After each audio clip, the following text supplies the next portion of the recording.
Now, there are some substances which are combustible, and when they burn they produce a flame. Such substances are called inflammable.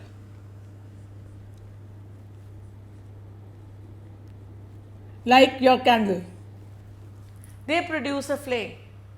Now, what is a flame? A flame is somewhat like this, right?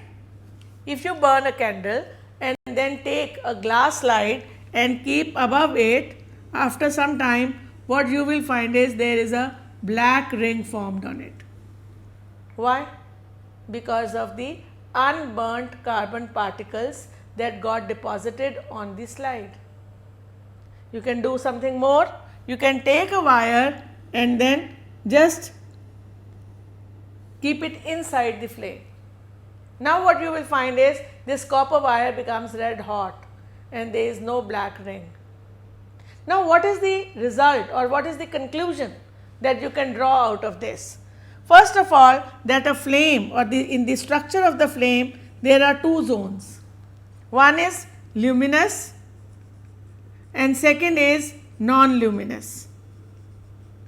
The luminous zone is yellow in color and it has unburnt carbon particles, and the non-luminous is blue and there is no carbon particles. So, this is the clean thing.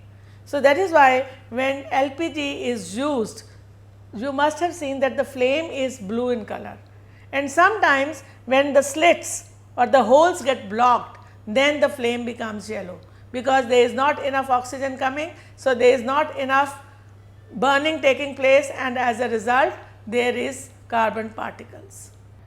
Now, you see the temperature of this non-luminous zone or the blue flame is very high. That is why copper became red hot. And you know what goldsmiths do? To melt gold they need very high temperature. So, with a small pipe or actually a long pipe but narrow, they blow air and divert the flame from the outer zone, that is from this zone, and then the gold melts easily.